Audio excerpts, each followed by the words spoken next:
ಕರ್ನಾಟಕದ highest gold smuggling case ಅಂದರೆ ನೀವು ನಂಬ್ತೀರಾ? ಎಸ್, ಇದನ್ನ ಮಾಡಿರೋರು ಯಾರು ಅಂತಂದರೆ ಒಬ್ಬ ಆ್ಯಕ್ಟ್ರೆಸ್, ಕರ್ನಾಟಕದ ಕನ್ನಡ ಇಂಡಸ್ಟ್ರಿಯ ಒಬ್ಬ ಆ್ಯಕ್ಟ್ರೆಸ್. ಆ್ಯಂಡ್ ಅವರ ತಂದೆ ಯಾರು ಅಂದರೆ DGP. ಆ್ಯಂಡ್ ಅವರು ಕದ್ದಿರುವಂಥ total amount and total gold ಎಷ್ಟು ಅಂತಂದರೆ 127 kg. ಗ್ರಾಮ್ ಅಲ್ಲ, ನಾನು ಗ್ರಾಮ್ ಅಂತ ಹೇಳೋಕೆ ಹೋಗಿದ್ದೆ. ಅದರ ಒಟ್ಟು ಮೊತ್ತ 102 ಕೋಟಿ ಅಷ್ಟು KG ಚಿನ್ನವನ್ನು ಅವರು ದುಬೈಯಿಂದ ಇಂಡಿಯಾಗೆ ಸಾಗಿಸಿದ್ದಾರೆ. ಆ್ಯಂಡ್ ಕೆಂಪೇಗೌಡ ಇಂಟರ್ನ್ಯಾಷನಲ್ ಏರ್ಪೋರ್ಟಲ್ಲಿ ಯಾವುದೇ ಒಂದು ಕಸ್ಟಮ್ ಡ್ಯೂಟಿ ಕೈಯಲ್ಲಿ ಸಿಗಾಕೊಳ್ಳದೆ ರೀತಿ, ಅಂದರೆ ಅಲ್ಲಿರುವಂಥ ಚೆಕ್ಕಿಂಗಲ್ಲಿ ಸಿಗಾಕೊಳ್ಳದೆ ಇರೋ ರೀತಿ ಯಾವ ರೀತಿ ಅವರು ಟ್ರಾನ್ಸ್ಫರ್ ಮಾಡಿದ್ರು, ಆ ಒಂದಷ್ಟು ಗೋಲ್ಡನ್ನ ಅವ್ರು ಇಲ್ಲಿಗೆ ತಂದು ಹೇಗೆ ಸೇಲ್ ಮಾಡ್ತಿದ್ರು, ಆ ಸೇಲ್ ಮಾಡಿದ ನಂತರ ಅವರಿಗೆ ಸಿಕ್ಕಿದಂಥ ದುಡ್ಡನ್ನ ಅವ್ರು ಹೇಗೆ ಮತ್ತೆ ಟ್ರಾನ್ಸಾಕ್ಷನ್ ಮಾಡ್ತಿದ್ರು. ಆ್ಯಂಡ್ ದುಬೈನಲ್ಲಿ ಎಲ್ಲಿ ಖರೀದಿ ಮಾಡ್ತಾ ಇದ್ರು, ದುಬೈನಲ್ಲಿ ಅಷ್ಟೇ ಖರೀದಿ ಮಾಡೋಕೆ ಅವ್ರು ಪ್ರಯತ್ನ ಪಟ್ಟಿಲ್ಲ. ಅವರು ಆಫ್ರಿಕನ್ ಗೋಲ್ಡ್ ಮೈನ್ಸ್ ಇಂದ ಗೋಲ್ಡ್ನ ಖರೀದಿ ಮಾಡಬೇಕು ಅಂತ ಕೂಡ ಹೋಗಿದ್ದಾರೆ. ಅಲ್ಲಿ ಹೋಗಿ ಒಂದಷ್ಟು ದುಡ್ಡನ್ನು ಕೂಡ ಕಳ್ಕೊಂಡಿದ್ದಾರೆ. ಮದುವೆ ಆಗಿ ಕೇವಲ 4 ತಿಂಗಳ ನಂತರ ಅವರು ಕೆಂಪೇಗೌಡ ಇಂಟರ್ನ್ಯಾಷನಲ್ ಏರ್ಪೋರ್ಟ್ ಅಲ್ಲಿ ಅರೆಸ್ಟ್ ಆಗ್ತಾರೆ. ಈ ಸ್ಟೋರಿನ ನಾನು ಓದಬೇಕಾದ್ರೆ ನನ್ಗನ್ಸಿದ್ದೇನೆಂದ್ರೆ ಯಾವುದೇ ಒಂದು ಹಾಲಿವುಡ್ ಲೆವೆಲ್ ಮೂವೀಸ್ಗೂ ಕೂಡ ಕಮ್ಮಿ ಇಲ್ಲ ಅಂತ ಹೇಳ್ಬಿಟ್ಟು. ಯೂಶಲಿ ಯಾವುದೇ ಒಂದು ದರೋಡೆ, ಕೊಲೆ, ಇಂಥ ಪ್ರಕರಣಗಳನ್ನ ಸ್ಟಡಿ ಮಾಡಬೇಕಾದ್ರೆ ಆ ಒಂದು ಮೇನ್ ಅಕ್ಯೂಸ್ಡ್ ಯಾರು ಇರ್ತಾರೆ, ಅವ್ರು ಓಡಿಸುವಂತ ತಲೆ ಇದೆಯಲ್ಲ, ಅಂದ್ರೆ ಪೊಲೀಸ್ನವರು ಕಣ್ಣು ತಪ್ಪಿಸಬೇಕು. ಇಲ್ಲಿರುವಂತ ರೂಲ್ಸ್ ಅಂಡ್ ರೆಗ್ಯುಲೇಷನ್ಸ್ ಗಳನ್ನ ಕ್ರಾಸ್ ಮಾಡಿ ಯಾವ ರೀತಿ ಪೊಲೀಸ್ ಅವರು ಕಣ್ಣು ತಪ್ಪಿಸಿ ಈ ಒಂದಷ್ಟು ಕೃತ್ಯಗಳನ್ನ ಮಾಡಬೇಕು ಅಂತ ಮಾಡ್ತಾರಲ್ಲ, ನೆಕ್ಸ್ಟ್ ಲೆವೆಲ್. ಈ ವಿಡಿಯೋ ನೀವೇನಾದ್ರೂ ಹೊಸಬರಾಗಿದ್ರೆ ಸಬ್ಸ್ಕ್ರೈಬ್ ಮಾಡ್ಕೊಳ್ಳಿ. ನಮ್ಮ ಸುತ್ತಮುತ್ತ ನಡೀತಿರುವಂತ ಟ್ರೆಂಡಿಂಗ್ ಟಾಪಿಕ್ ಗಳನ್ನ ನಿಮಗೆ ಅರ್ಥ ಆಗೋ ರೀತಿ ತಿಳಿಸುವಂತ ಪ್ರಯತ್ನ ನಂದು. So let's get into Ranya Rao gold smuggling case. March 3, 2025 ಸಂಜೆ ಸುಮಾರು 6:30ಕ್ಕೆ ಒಬ್ಬ ಆಕ್ಟ್ರೆಸ್ ಬೆಂಗಳೂರು ಇಂಟರ್ನ್ಯಾಷನಲ್ ಏರ್ಪೋರ್ಟ್ಗೆ ಬಂದು ಇಳಿತಾರೆ. ಇಳಿದ ನಂತರ ಅವರಿಗೆ ಒಂದಷ್ಟು ಗ್ರೀನ್ ಲೈನ್ ಇದೆ. ಏನಕ್ಕೆ ಗ್ರೀನ್ ಲೈನ್ ಇದೆ ಅಂದರೆ ಅವರ ತಂದೆ ಬಂದು DGP, ಅಂದರೆ ಹೈ ಅಫಿಷಿಯಲ್ಸ್ಗಳಿಗೆ, ಪೊಲಿಟಿಷಿಯನ್ಸ್ಗಳಿಗೆ, ಅವರ ಫ್ಯಾಮಿಲಿಗಳಿಗೆ ಎಮರ್ಜೆನ್ಸಿ ಎಕ್ಸಿಟ್ ಥರ, ಅಂದರೆ ಬೈಪಾಸ್ ಆಗುತ್ತೆ. ಅವ್ರಿಗೆ ಯಾವುದೇ ಸೆಕ್ಯೂರಿಟಿ ಚೆಕ್ ಆಗೋದಿಲ್ಲ. ಆ ಸೆಕ್ಯೂರಿಟಿ ಚೆಕ್ ಇಲ್ಲದೆ ಬರಬೇಕಾದ್ರೆ ಅವರಿಗೆ ಪರ್ಸನಲ್ ಅಸಿಸ್ಟೆಂಟ್ ಥರ ಅಲ್ಲಿ ಡ್ಯೂಟಿನಲ್ಲಿ ಇರುವಂಥ ಕಾನ್ಸ್ಟೇಬಲ್ ಆಗಿರ್ಬೋದು ಅಥವಾ ಏರ್ಪೋರ್ಟ್ ಸೆಕ್ಯೂರಿಟಿ ಡಿಪಾರ್ಟ್ಮೆಂಟ್ಗಳಾಗಿರ್ಬೋದು ಅವರಿಗೆ ಎಸ್ಕಾರ್ಟ್ನ ಕೊಡ್ತಾರೆ. ಅದೇ ರೀತಿ ಇವರು ಬಂದು ಇಳಿದ ನಂತರ ಒಬ್ಬ ಕಾನ್ಸ್ಟೇಬಲ್ಗೆ ಕಾಲ್ ಮಾಡಿದ್ದಾರೆ. ಕಾನ್ಸ್ಟೇಬಲ್ಗೆ ಕಾಲ್ ಮಾಡಿ ನಾನು ಈ ಥರ ಬರ್ತಾ ಇದ್ದೀನಿ, ನನಗೆ ಎಸ್ಕಾರ್ಟ್ ಕೊಡಿ ಅಂತ ಹೇಳ್ಬಿಟ್ಟು ಅವ್ರು ಅಲ್ಲಿಗೆ ಬಂದು ಇಳಿದಿದ್ದಾರೆ. ಆ ಕಾನ್ಸ್ಟೇಬಲ್ ಕೂಡ ಹೋಗಿದ್ದಾರೆ. ಕಾನ್ಸ್ಟೇಬಲ್ ಗೊತ್ತಿಲ್ಲ, ಅವ್ರನ್ನ ಎಸ್ಕಾರ್ಟ್ ಮಾಡ್ಕೊಂಡು ಇನ್ನೇನು ಆಚೆಗೆ ಕರ್ಕೊಂಡು ಬರಬೇಕು. ಅಷ್ಟರಲ್ಲಿ DRIನವರು ಕಸ್ಟಮ್ ಚೆಕ್ ಮಾಡಬೇಕು ಅಂತ ಬಂದು ಅವ್ರನ್ನ ಸೈಡಿಗೆ ಕರ್ಕೊಂಡ್ಬರ್ಬೇಕಾದ್ರೆ ರನ್ಯಾ ರಾವ್ ಅವರು ಹೇಳುವಂಥ ಮಾತುಗಳು, ಅವ್ರಿಗಿರುವಂಥ ಕಾನ್ಫಿಡೆನ್ಸ್ನ ಕೇಳಿ ಪೊಲೀಸ್ನವರೇ ದಂಗಾಗ್ತಾರೆ. ಯಾಕೆಂತಂದರೆ ಫುಲ್ ಕಾನ್ಫಿಡೆಂಟಾಗಿ ಮಾತಾಡ್ತಾರೆ. ನಾನೇನು ತಂದಿಲ್ಲ, ನಮ್ಮಪ್ಪ ಯಾರು ಗೊತ್ತಾ, ನನ್ನ ಬ್ಯಾಕ್ಗ್ರೌಂಡ್ ಗೊತ್ತಾ, ಈ ಥರ ಹೇಳ್ತಾರೆ. ಯೂಶಲಿ ತುಂಬ ಪೊಲಿಟಿಷಿಯನ್ಸ್ ಮಕ್ಳುಗಳು, ದುಡ್ಡಿರೋರು ಈ ಥರ ಎಲ್ಲ ಹೇಳೋದು ಕಾಮನ್ನು. DRIನವರು ಅವ್ರ ಮಾತುಗಳನ್ನೆಲ್ಲ ಕೇಳಿಸ್ಕೊಳ್ಳದೆ ಚೆಕ್ ಮಾಡೋದಕ್ಕೆ ಅಂತ ಹೇಳ್ಬಿಟ್ಟು ಕರ್ಕೊಂಡು ಹೋಗ್ತಾರೆ. ಕರ್ಕೊಂಡು ಹೋಗೋದಕ್ಕೂ ಮುಂಚೆ ಆ ಒಂದು ಚೆಕಿಂಗ್ ಮಿಷಿನ್ ಇದೆಯಲ್ಲ, ಆ ಮಿಷಿನ್ನ ಸ್ಕ್ಯಾನ್ ಮಾಡಿದಾಗ ಆಲ್ರೆಡಿ ಅದು ಬೀಪ್ ಬರ್ತಿರುತ್ತೆ. ರನ್ಯಾ ರಾವ್ ಅವ್ರನ್ನ ಸಪ್ರೇಟಾಗಿ ಒಳಗಡೆ ಕರ್ಕೊಂಡು ಹೋಗಿ ಲೇಡಿ ಆಫೀಸರ್ ಹೋಗ್ಬಿಟ್ಟು ಚೆಕ್ ಮಾಡಿದಾಗ ಗೆಸ್ ವಾಟ್, ಅವರಿಗೆ 14.2 kg ಚಿನ್ನ ಸಿಗುತ್ತೆ. ಆ ಚಿನ್ನವನ್ನು ಅವ್ರು ಎಲ್ಲೆಲ್ಲಿ ಅವಸ್ಕೊಂಡ್ಬಂದಿರ್ತಾರೆ ಅಂದರೆ ಸ್ಟ್ರಿಪ್ ಮಾಡಿರ್ತಾರೆ, ಅಂದರೆ ಒಂದು ಟೇಪ್ ಹಾಕಿ ಕಟ್ಕೊಂಡಿರ್ತಾರೆ, ಅದರೊಳಗಡೆ ಇನ್ಸರ್ಟ್ ಮಾಡ್ಕೊಂಡಿರ್ತಾರೆ. ಆ ಟೇಪನ್ನು ಹೊಟ್ಟೆ ಭಾಗದಲ್ಲಿ, ಅಂದರೆ ಸೊಂಟದ ಭಾಗದಲ್ಲಿ, ಮತ್ತು ತೈ ಅಂದರೆ ತೊಡೆಯ ಭಾಗದಲ್ಲಿ ಅವರು ಸುತ್ತಕೊಂಡು ಅದರೊಳಗಡೆ ಇನ್ಸರ್ಟ್ ಮಾಡ್ಕೊಂಡಿರ್ತಾರೆ. ಆ್ಯಂಡ್ ಆಲ್ಸೋ ಒಂದಷ್ಟು ಜಾಕೆಟ್ಗಳಲ್ಲಿ ಇಟ್ಕೊಂಡಿರ್ತಾರೆ, ಇನ್ನೊಂದಷ್ಟನ್ನ ಅವರ ಶೂ ಏನು ಹಾಕೊಂಡ್ಬಂದಿರ್ತಾರಲ್ಲ ಅದರೊಳಗೂ ಕೂಡ ಇಟ್ಕೊಂಡಿರ್ತಾರೆ ಅನ್ನುವಂಥ ಮಾಹಿತಿ ಇದೆ. ಇಷ್ಟನ್ನೆಲ್ಲ ಇಟ್ಕೊಂಡು ಬರಬೇಕಾದ್ರೆ ಯಾಕೆ ಕಸ್ಟಮ್ ಚೆಕ್ ಮಾಡಲಿಲ್ಲ ಅಂತ ನೀವು ಕೇಳೋದಾದರೆ, ನಾನು ಮೊದಲು ಹೇಳ್ದಂಗೆ ಈ VIP ಅನ್ನುವಂಥ ಒಂದು ಕ್ಯಾಟಗರಿ ಬರುತ್ತಲ್ಲ, ಅಂಥ ಕ್ಯಾಟಗರಿನಲ್ಲಿ ಇರುವಂಥವರು ಪ್ಲಸ್ ಅವರ ಫ್ಯಾಮಿಲಿ ಮೆಂಬರ್ಸ್ಗೆ ಈ ಒಂದು ಪಾಸ್ ಆಗೋದಕ್ಕೆ, ಅಂದರೆ ಗ್ರೀನ್ ಲೈನ್ ಅಂತ ಹೇಳ್ತಾರೆ, ಅವ್ರಿಗೆ ಅಷ್ಟೊಂದು ಸೆಕ್ಯೂರಿಟಿ ಚೆಕ್ಸ್ ಇರೋದಿಲ್ಲ. ಆ ಒಂದು ಪ್ರಾವಿಷನ್ನ ಇಟ್ಕೊಂಡು ಇವರು ನಮ್ಮನ್ನು ಯಾರು ಚೆಕ್ ಮಾಡಲ್ಲ ಅಂತ ಹೇಳ್ಬಿಟ್ಟು 14.2 kg ಅಷ್ಟು ಚಿನ್ನವನ್ನ ತಗೊಂಡ್ಬಂದಿದ್ದಾರೆ. 14.2 kg ಚಿನ್ನ, ನೀವು ಯೋಚನೆ ಮಾಡಿ, ಅವರು ತಗೊಂಬಂದಿರುವಂಥ ಚಿನ್ನದ ಕ್ಯಾರೆಟ್ ಒಂದು 24 carat gold. It's a pure gold. ಅಂತ ಗೋಲ್ಡ್ನ ತೊಗೊಂಡು ಬರಬೇಕಾದ್ರೆ DRIನವರು ಅರೆಸ್ಟ್ ಮಾಡಿದ್ದಾರೆ. ಅರೆಸ್ಟ್ ಮಾಡಿದ ನಂತರ ಅವ್ರನ್ನ ಕಸ್ಟಡಿಗೆ ಇಟ್ಕೊತಾರೆ. ಕಸ್ಟಡಿಗೆ ಇಟ್ಕೊಂಡು ಒಂದು 15 days ಫುಲ್ ಇನ್ವೆಸ್ಟಿಗೇಷನ್ ಮಾಡ್ತಾ ಇರ್ತಾರೆ. ಆ ಟೈಮಲ್ಲಿ ಅವರ ಮನೆ ಮೇಲೂ ಕೂಡ ರೈಡ್ ಮಾಡ್ತಾರೆ. ಮನೆ ಮೇಲೆ ರೈಡ್ ಮಾಡಿದಾಗ ಅವರಿಗೆ ಸಿಕ್ಕಂತ ಮೊತ್ತ 2,67,00,000 ಕ್ಯಾಶ್ ಅಂಡ್ 2 ಕೋಟಿಯಷ್ಟು ಚಿನ್ನವನ್ನ ಅವರು ವಶಪಡಿಸ್ಕೊತಾರೆ. ಇದೆಲ್ಲ ಆದ್ಮೇಲೆ ಅವ್ರನ್ನ ಇನ್ವೆಸ್ಟಿಗೇಷನ್ ಮಾಡೋದಕ್ಕೆ ನೀವು ನಂಬೋದಿಲ್ಲ, ಸುಮಾರು 3 ಟೀಮ್ಗಳು ಇನ್ವಾಲ್ವ್ ಆಗುತ್ತೆ. DRI, ED ಮತ್ತೆ CBI ಈ ಕೇಸ್ಗೆ ಇನ್ವಾಲ್ವ್ ಆಗಿ ಇನ್ವೆಸ್ಟಿಗೇಷನ್ ಸ್ಟಾರ್ಟ್ ಮಾಡ್ಕೊಂತಾರೆ. ಯಾಕೆ ಈ 3 ಇನ್ವಾಲ್ವ್ ಆಗಿದ್ದಾವೆ ಅಂತ ಹೇಳ್ಬಿಟ್ಟು ನಿಮಗೆ ಹೋಗ್ತಾ ಗೊತ್ತಾಗುತ್ತೆ. ಇವರು ಅಷ್ಟೊಂದು ಚಿನ್ನವನ್ನ ಹೇಗೆ ತಗೊಂಡ್ಬಂದ್ರು, ಅಷ್ಟೊಂದು ಚಿನ್ನವನ್ನ ಎಲ್ಲಿ ಖರೀದಿ ಮಾಡಿದ್ರು, ಚಿನ್ನವನ್ನ ಖರೀದಿ ಮಾಡ್ಕೊಂಡು ತಗೊಂಡು ಬಂದ ನಂತರ ಯಾರ ಜೊತೆಗೆ ಸೇಲ್ ಮಾಡಿದ್ರು, ಸೇಲ್ ಮಾಡಿದ್ಮೇಲೆ ಕೋಟಿ ದುಡ್ಡಿರುತ್ತೆ, ಆ ದುಡ್ಡನ್ನ ಯಾವ ರೀತಿ ಟ್ರಾನ್ಸಾಕ್ಷನ್ ಮಾಡಿದ್ರು, ಎಲ್ಲಿ ಇಟ್ಕೊಂಡಿದ್ರು, ಈ ಎಲ್ಲ ವಿಚಾರಗಳನ್ನ ಕೇಳ್ತಾ ಹೋದ್ರೆ ನೀವು ಶಾಕ್ ಆಗ್ತೀರಾ. ಸೊ ಇದನ್ನೆಲ್ಲ ತಿಳ್ಕೋಬೇಕು ಅಂತಂದ್ರೆ ಈ ಮೇನ್ ಅಕ್ಯೂಸ್ಡ್ ಯಾರು ಇರ್ತಾರೆ ಅವ್ರದ್ದು ಬ್ಯಾಕ್ ಗ್ರೌಂಡ್ಗಳನ್ನ ನಾವು ತಿಳ್ಕೋಬೇಕು. ರನ್ಯಾ ರಾವ್ 2014ರಲ್ಲಿ ನಮ್ಮ ಕನ್ನಡ ಇಂಡಸ್ಟ್ರಿಗೆ ಕಾಲಿಟ್ಟಿರ್ತಾರೆ. ಒಂದಷ್ಟು ಮೂವೀಸ್ಗಳನ್ನ ಮಾಡ್ತಾರೆ, ಬಟ್ ಅಲ್ಲೇನು ಫ್ಯೂಚರ್ ಅನ್ಸೋದಿಲ್ಲ ಅವ್ರಿಗೆ. 2024 ನವೆಂಬರ್ ಅಲ್ಲಿ ಅವ್ರದ್ದು ಮದುವೆ ಆಗುತ್ತೆ. ಆ ಮದುವೆ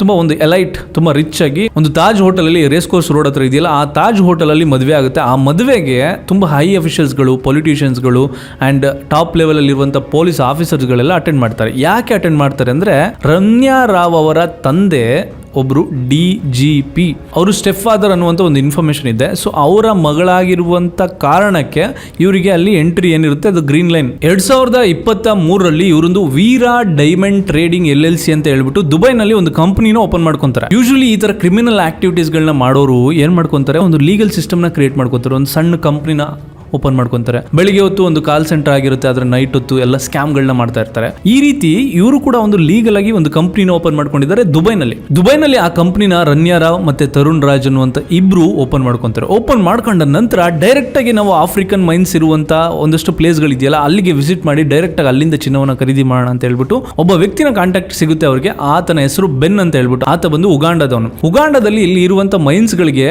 ಹೋಗಿ ಇವರು ಪರ್ಚೇಸ್ ಮಾಡೋ ಬದಲಾಗಿ ಈ ಒಂದು ಏಜೆಂಟ್ ಮುಖಾಂತರ ನಾವು ಅವನಿಗೆ ಪೇಮೆಂಟ್ ಮಾಡಿದ್ರೆ ಅವ್ನು ನಮಗೆ ಚಿನ್ನವನ್ನು ಸಾಗಣೆ ಮಾಡ್ತಾನೆ, ಸೊ ದಟ್ ನಾವು ಅಲ್ಲಿಂದ ಬೆಂಗಳೂರಿಗೆ ಸಾಗಣೆ ಮಾಡುವಂತ ಒಂದು ಪ್ಲಾನ್ ಇರುತ್ತೆ. ಇಲ್ಲಿ ಟ್ವಿಸ್ಟ್ ಏನಂದ್ರೆ, ಬೆನ್ ಇದನ್ನಲ್ಲ, ಅವನು ಏಜೆಂಟ್ ಅಥವಾ ಡೀಲರ್ ಆಗಿ ಕೆಲಸ ಮಾಡ್ತಾ ಇರ್ತಾನೆ. ಆ ಡೀಲರ್ ಜೊತೆಗೆ ಒಂದು ಡೀಲ್ ಆಗುತ್ತೆ. ಏನಂದ್ರೆ 50 kg ಚಿನ್ನವನ್ನ ನೀವು ನನಗೆ ಸಪ್ಲೈ ಕೊಡಬೇಕು ಅಂತ ಹೇಳ್ಬಿಟ್ಟು ಅವನು okay yes we can do ಅಂತ ಹೇಳ್ಬಿಟ್ಟು ಒಂದು ಆಶ್ವಾಸನೆಗಳನ್ನ ಕೊಟ್ಟಿರ್ತಾನೆ. ಡೈರೆಕ್ಟ್ ಆಗಿ ಯಾರಾದ್ರೂ 50 kg ಗೋಲ್ಡ್ ನ ಪರ್ಚೇಸ್ ಮಾಡ್ತಾರೆ, ಅದಕ್ಕೂ ಮುಂಚೆ ಏನ್ ಮಾಡ್ತಾರೆ, ಒಂದು ಸ್ಯಾಂಪಲ್ ನ ತಗೋತಾರೆ. ಸ್ಯಾಂಪಲ್ ತಗೊಂಡು ಅದನ್ನ ಟೆಸ್ಟ್ ನ ಮಾಡ್ತಾರೆ. ಅದೇ ರೀತಿ ರಮ್ಯಾ ರಾವ್ ಮತ್ತೆ ಇವ್ರ ಪಾರ್ಟ್ನರ್ ಏನ್ ಮಾಡಿದ್ದಾರೆ, ಬೆನ್ನಿಗೆ ಹೇಳಿದ್ದಾರೆ, ನನಗೆ 5 kg ಸ್ಯಾಂಪಲ್ ನ ನೀನು ಕಳಿಸು, ಅದನ್ನ ನೋಡ್ತೀವಿ ಕ್ವಾಲಿಟಿ ಎಲ್ಲ, ಅದು ಓಕೆ ಆದ ನಂತರ ನಾವು 50 kgಗೆ ಏನ್ ಬೇಕೋ ಅದನ್ನ ಪೇಮೆಂಟ್ ಮಾಡ್ತೀವಿ, ನೀನು ತಗೊಂಡ್ ಕೊಡುವಂತೆ.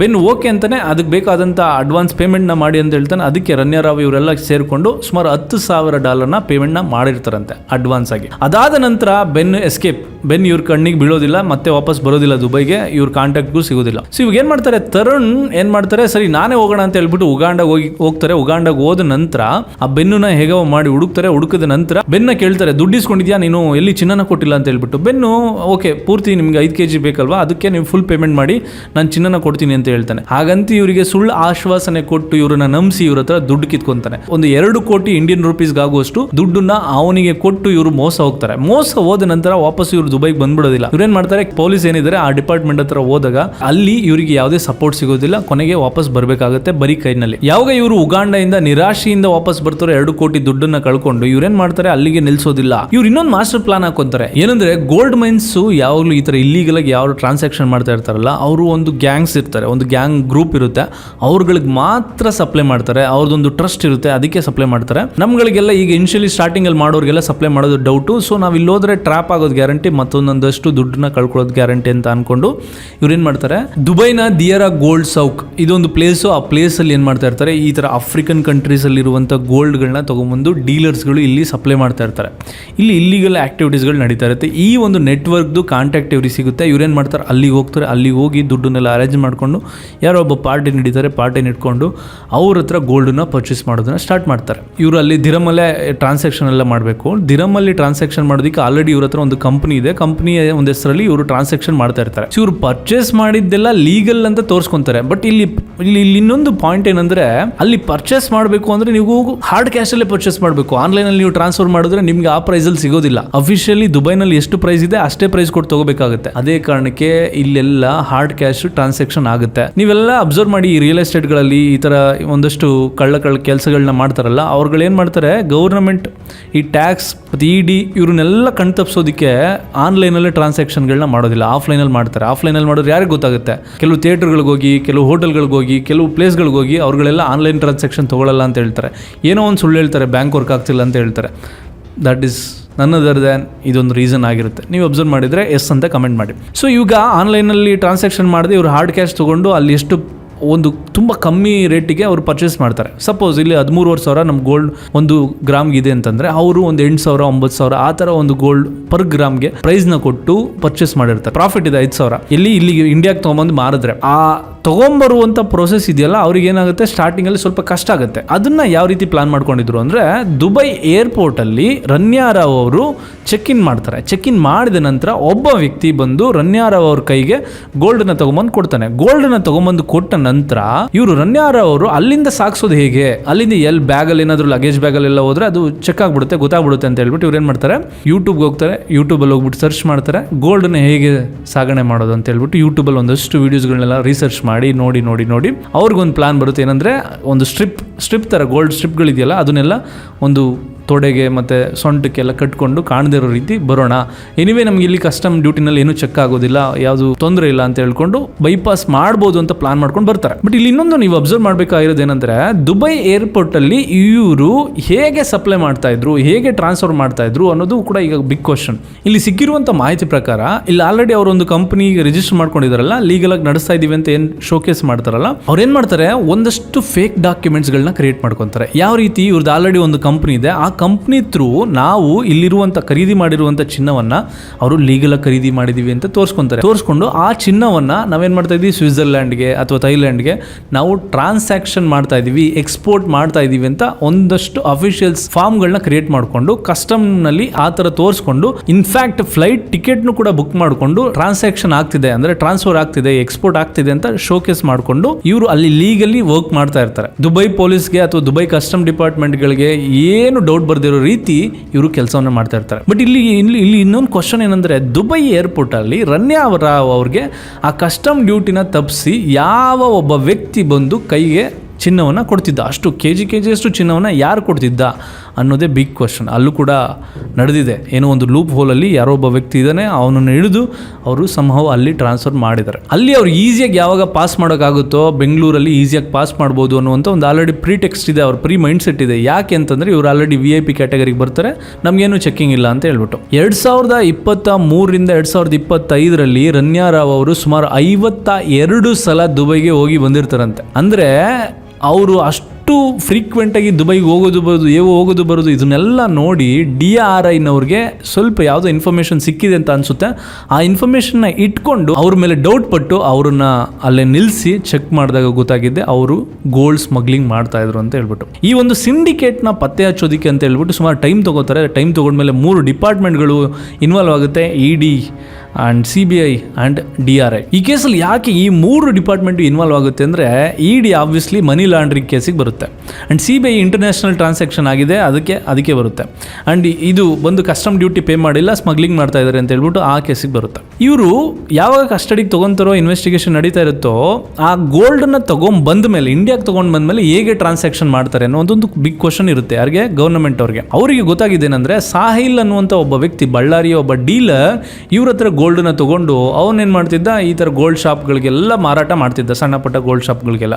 ಈಗ 40 kg ತೊಗೊಂಡ ಅಥವಾ 50 kg ತೊಗೊಂಡ ಅಂದರೆ ಒಂದೇ ಅಂಗಡಿಗೆ ಹೋಗೋದಿಲ್ಲ, ಅಲ್ಲಿಂದ ಒಂದಷ್ಟು ಮಿನಿಮಮ್ ಅಮೌಂಟ್ ಇರುವಂಥ ಗೋಲ್ಡನ್ನ ಚಿಕ್ಕ ಪುಟ್ಟ ಗೋಲ್ಡ್ ಅಂಗಡಿಗಳಿಗೆ ಸೇಲ್ ಮಾಡಿಬಿಡ್ತಾರೆ. ಟೋಟಲ್ ಓವರ್ ಆಲ್ ಇವರು ಸ್ಮಗ್ಲಿಂಗ್ ಮಾಡಿರುವಂಥ ಚಿನ್ನದ ಮೊತ್ತ 102 ಕೋಟಿ, 127 kg ಚಿನ್ನವನ್ನು ಅವರು ಸ್ಮಗ್ಲಿಂಗ್ ಮಾಡಿದ್ದಾರೆ. ಅಂಡ್ ನೀವು ಇಲ್ಲಿ ಇನ್ನೊಂದು ಕ್ವಶನ್ನ ಕೇಳ್ಬೋದು, ಆ ಚಿನ್ನವನ್ನು ಅವ್ರು ಮಾರಿದ ನಂತರ ಅಲ್ಲಿ ಬರುವಂಥ ದುಡ್ಡನ್ನ ಅವ್ರು ಹೇಗೆ ಟ್ರಾನ್ಸಾಕ್ಷನ್ ಮಾಡ್ತಿದ್ರು? ದುಬೈನಲ್ಲಿ ತಾನೇ ಅವ್ರದ್ದು ಬಿಸ್ನೆಸ್ ಇರೋದು, ದುಬೈಗೆ ಹೇಗೆ ಟ್ರಾನ್ಸಾಕ್ಷನ್ ಮಾಡ್ತಿದ್ರು? ಅವ್ರೇನಾದರೂ ವೈರ್ಡ್ ಟ್ರಾನ್ಸಾಕ್ಷನ್ ಲೀಗಲಾಗಿ ಮಾಡಿದ್ರೆ ಆಬ್ವಿಯಸ್ಲಿ EDಗೆ ಗೊತ್ತಾಗ್ಬಿಡುತ್ತೆ, IT-ನವ್ರಿಗೆ ಗೊತ್ತಾಗ್ಬಿಡುತ್ತೆ, ರೈಡ್ ಮಾಡ್ತಾರೆ. ಬಟ್ ಗೊತ್ತಾಗದೇ ಇರೋ ರೀತಿ ಮಾಡೋದು ಹೇಗೆ ಅಂತ ಅವರು ಕಂಡುಕೊಂಡಿದ್ದೇನೆಂದರೆ ಹವಾಲ ಯಾವ ರೀತಿ ವರ್ಕ್ ಆಗುತ್ತೆ ಅಂತ ನಿಮಗೆ ಗೊತ್ತು. ಇಲ್ಲಿ ಕೆಲವು ಒಂದಷ್ಟು ಶೆಲ್ ಕಂಪ್ನೀಸ್ಗಳನ್ನ ಕ್ರಿಯೇಟ್ ಮಾಡ್ಕೊಂಡಿರ್ತಾರೆ, ಇನ್ನೊಂದಷ್ಟು ಸಣ್ಣ ಪುಟ್ಟ ಬ್ಯಾಂಕ್ಗಳಿಂದ ಯಾರೋ ಒಬ್ಬ ಕಾಮನ್ ಪರ್ಸನ್ ಬ್ಯಾಂಕಿಗೆ ಟ್ರಾನ್ಸಾಕ್ಷನ್ಗಳನ್ನ ಮಾಡ್ತಾರೆ. ಅದೊಂದು ದೊಡ್ಡ ನೆಟ್ವರ್ಕ್ ಇರುತ್ತೆ, ದೊಡ್ಡ ಸಿಂಡಿಕೇಟ್. ಈ ರೀತಿ ಹವಾಲಾ ಮನಿನ ಟ್ರಾನ್ಸಾಕ್ಷನ್ ಮಾಡೋದಕ್ಕೆ ಶೆಲ್ ಕಂಪ್ನೀಸ್ಗಳನ್ನ ಯಾವ ರೀತಿ ಕ್ರಿಯೇಟ್ ಮಾಡ್ಕೊಂಡಿರ್ತಾರೋ ನಿಮ್ಗೆ ಆಲ್ರೆಡಿ ಗೊತ್ತಿರುತ್ತೆ, ಬಟ್ ಗೊತ್ತಿಲ್ಲದಿರೋರಿಗೆ ಹೇಳ್ತಾ ಇದ್ದೀನಿ. ಶೆಲ್ ಕಂಪ್ನೀಸ್ ಅಂದ್ರೆ ಏನು? ಲೀಗಲಾಗಿ ಒಂದು ಕಂಪ್ನಿ ಕ್ರಿಯೇಟ್ ಮಾಡ್ಕೊಂಡಿದ್ದಾರೆ, ಇನ್ನೊಂದು ದುಬೈನಲ್ಲಿ ಒಂದು ಕಂಪ್ನಿ ಇರುತ್ತೆ ಲೀಗಲಾಗಿ, ಅವರಿಬ್ಬರ ಮಧ್ಯೆ ಒಂದೇನೋ ವ್ಯವಹಾರ ನಡೆಯುತ್ತೆ, ಆ ವ್ಯವಹಾರದಲ್ಲಿ ಟ್ರಾನ್ಸಾಕ್ಷನ್ ಆಗುತ್ತೆ, ಆ ಟ್ರಾನ್ಸಾಕ್ಷನ್ ಏನೋ ಒಂದು ಪ್ರಾಫಿಟ್ ಬಂತು, ಒಂದೇನೋ ಆಯಿತು ಅಂತ ಹೇಳ್ಕೊಂಡು ತೋರಿಸ್ಕೊಂತಾರೆ. ಆ ದುಡ್ಡನ್ನ ಅವ್ರು ಏನು ಮಾಡ್ಕೊಂತಾರೆ, ಅಲ್ಲಿಗೆ ಪ್ರಾಫಿಟ್ ಅಂತ ಹೇಳ್ಕೊಂಡು ಅದು ಬೇರೆ ಇನ್ನೊಂದು ಕಡೆ ಇನ್ವೆಸ್ಟ್ ಮಾಡ್ಕೊಂತಾರೆ, ಅದೊಂದು ಬಿಸ್ನೆಸ್ನ ರನ್ ಮಾಡ್ತಾರೆ. ಅದೇ ರೀತಿ ರನ್ಯಾ ರಾವ್ ಮತ್ತೆ ತರುಣ್ ಇಬ್ರು ಒಂದು ಕಂಪ್ನಿನ ಓಪನ್ ಮಾಡ್ಕೊಂಡಿರ್ತಾರಲ್ಲ, ಆ ಕಂಪ್ನಿಗೆ ದುಡ್ಡು ಹವಾಲಾ ಮನಿಯಿಂದ ಡೈರೆಕ್ಟ್ ಆಗಿ ಸಿಗ್ತಾ ಇರುತ್ತೆ, ಮತ್ತೆ ಅವರು ಗೋಲ್ಡ್ ಅನ್ನ ಪರ್ಚೇಸ್ ಮಾಡ್ತಾ ಇರ್ತಾರೆ, ಮತ್ತೆ ಟ್ರಾನ್ಸಾಕ್ಷನ್ ಮಾಡ್ತಾ ಇರ್ತಾರೆ. ಈ ಇನ್ವೆಸ್ಟಿಗೇಷನ್ ಎಲ್ಲ ಆದ್ಮೇಲೆ ಅವರಿಗೆ ಒಂದಷ್ಟು ಶಿಕ್ಷೆ ಆಗುತ್ತೆ. ಅದರಲ್ಲಿ 2 ಶಿಕ್ಷೆ ಆಗುತ್ತೆ. ಒಂದು 1 ವರ್ಷ ಜೈಲ್ ಶಿಕ್ಷೆ, ಎರಡನೇದು 102 ಕೋಟಿಯಷ್ಟು ದುಡ್ಡನ್ನ ಅವರು ಗವರ್ನಮೆಂಟ್ಗೆ ಕೊಡಬೇಕು, ಎಸ್ಪೆಷಲಿ ರನ್ಯಾ ರಾವ್ ಅವರು. ಇನ್ನು ಈ 3 ಜನಕ್ಕೂ ಶಿಕ್ಷೆ ಆಗಿದೆ, ಒಂದು ರನ್ಯಾ ರಾವ್, ಇನ್ನೊಂದು ತರುಣ್, ಮತ್ತೊಂದು ಸಾಹಿಲ್. ಡೀಲರ್. ರನ್ಯಾ ರಾವ್ ಅವ್ರನ್ನ ಅರೆಸ್ಟ್ ಮಾಡಿದ ನಂತರ ಅವ್ರ ಹತ್ರ ಇರುವಂಥ ಟೋಟಲ್ 34 ಕೋಟಿಯಷ್ಟು ಅಸೆಟ್ನ ಇವರು ವಶಪಡಿಸ್ಕೊಂಡಿದ್ದಾರೆ. ಈಗ ವಶಪಡಿಸ್ಕೊಂಡು ರನ್ಯಾ ರಾವ್ ಅವ್ರ ಮೇಲೆ 102 ಕೋಟಿಯಷ್ಟು ದುಡ್ಡನ್ನ ಅವರು ರಿಟರ್ನ್ ಕೊಡಬೇಕು. ಕೊಟ್ಟಿಲ್ಲ ಅಂತಂದರೆ ಅವ್ರು ಆಲ್ರೆಡಿ ಏನು ವಶಪಡಿಸ್ಕೊಂಡಿದ್ದಾರೆ ಅದನ್ನು ಲಿಕ್ವಿಫೈ ಮಾಡ್ತಾರೆ, ಅಂದರೆ ಬೇರೆ ಗೌರ್ಮೆಂಟ್ ಸೇಲ್ ಮಾಡಿಕೊಂಡು ಆ ದುಡ್ಡನ್ನ ತೊಗೊತಾರೆ. ಸೇಮ್ ಲೈಕ್ ಮಲ್ಯ ಆ ಥರ ಯಾವ ರೀತಿ ಮಾಡಿದ್ರು ಆ ರೀತಿ. ಅಂಡ್ ಆಲ್ಸೋ ನಿಮ್ಗೆ ಅನ್ಸ್ಬೋದು ರನ್ಯಾ ರಾವ್ ಅವ್ರ ತಂದೆ ಯಾರು ಅಂತ ಹೇಳ್ಬಿಟ್ಟು ಗೂಗಲ್ ಮಾಡಿ ನೋಡಿ. ಇನ್ನೊಂದು ಶಾಕಿಂಗ್ ನ್ಯೂಸ್ ಕಾದಿದೆ. ಯಾವುದೋ ಒಂದು ವಿಡಿಯೋ ಲೀಕ್ ಆಯಿತು ಅನ್ನೋ ಕಾರಣಕ್ಕೆ ಒಂದು ಆಕ್ಷನ್ ತೊಗೊಂಡಿರ್ತಾರೆ. ಅದು ರೀಸೆಂಟ್ ಆಗಿ ನ್ಯೂಸ್ ಆಗಿತ್ತು, ಗೂಗಲ್ ಮಾಡಿ ನೀವು ಕೂಡ ನೋಡ್ಬೋದು. ನೀವೊಂದು ವಿಷಯನ ಯೋಚನೆ ಮಾಡಿ, ತುಂಬ ಅಧಿಕಾರ ಇರೋರಿಗೆ, ತುಂಬ ಹಣ ಇರೋರಿಗೆ, ತುಂಬ ಒಂದು ಪ್ರಾವಿಷನ್ ಇರೋರು ಏನು ಈ ಥರ ಕೆಲಸಗಳನ್ನ ಮಾಡಲ್ಲ ಅಂತ ತುಂಬ ಜನ ಅಂದ್ಕೊಂಡಿರ್ತಾರೆ. ಬಟ್ ಎಕ್ಸ್ಟ್ರೀಮ್ಲಿ ಹೈ ಇಂಥ ಕೇಸ್ಗಳನ್ನೆಲ್ಲ ಮಾಡೋದಕ್ಕೆ ಸಾಧ್ಯ ಇರೋವಂಥದ್ದು ಇಂಥವ್ರಗಳ ಕಡೆಯಿಂದ ಮಾತ್ರನೇ. ಬೇರೆಯವ್ರು ಯಾರೇ ಎಲ್ಲೇ ಏನೇ ಔಸ್ಕೊಂಡು ಇಂಟರ್ನ್ಯಾಷನಲ್ ಏರ್ಪೋರ್ಟಿಂದ ಅವರು ಚೆಕ್ಕಿಂಗನ್ನು ಕಣ್ ತಪ್ಪಿಸಿ ಆಚೆಗೆ ಬರೋದಕ್ಕೆ ಅಸಾಧ್ಯ. ಎಷ್ಟೋ ಜನ ಮಾಡೋದಕ್ಕೆ ಪ್ರಯತ್ನ ಪಡ್ತಾರೆ, ಪ್ರಯತ್ನ ಪಟ್ಟರೂ ಸಹ ಸಿಗಾಕೊಂಡಿರುವಂಥ ಎಷ್ಟೋ ನ್ಯೂಸ್ಗಳನ್ನ ನೀವು ನೋಡಿರ್ತೀರ. ಸೊ ಓವರಾಲ್ ಇದಾಗಿತ್ತು ರನ್ಯಾ ರಾವ್ ಅವರ ಒಂದು ಗೋಲ್ಡ್ ಸ್ಮಗ್ಲಿಂಗ್ ಸಿಂಡಿಕೇಟ್ ಕತೆ. ಈ ವಿಡಿಯೋಗೆ ನೀವೇನಾದರೂ ಹೊಸಬರಾಗಿದ್ದರೆ ಸಬ್ಸ್ಕ್ರೈಬ್ ಮಾಡ್ಕೊಳ್ಳಿ. ನಮ್ಮ ಸುತ್ತಮುತ್ತ ನಡೀತಿರುವಂಥ ಟ್ರೆಂಡಿಂಗ್ ಟಾಪಿಕ್ಗಳನ್ನ ನಿಮಗೆ ಅರ್ಥ ಆಗೋ ರೀತಿ ತಿಳಿಸುವಂಥ ಪ್ರಯತ್ನ ನಂದು. ನೆಕ್ಸ್ಟ್ ವಿಡಿಯೋದಲ್ಲಿ ಸಿಗೋಣ. ಅಲ್ಲಿವರೆಗೂ ಪೀಸ್.